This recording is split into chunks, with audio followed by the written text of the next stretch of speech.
In today's tutorial, I'm going to show you how to improve game performance on your Dell laptop, tablet, or desktop computer.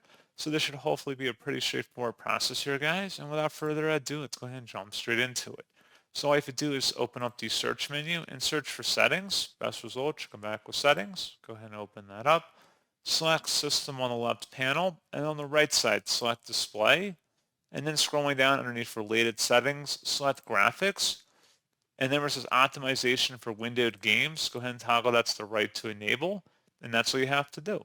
So pretty straightforward process, guys, and as always, thank you for watching. I do hope that was able to help you out, and I do look forward to catching you all in the next tutorial. Goodbye.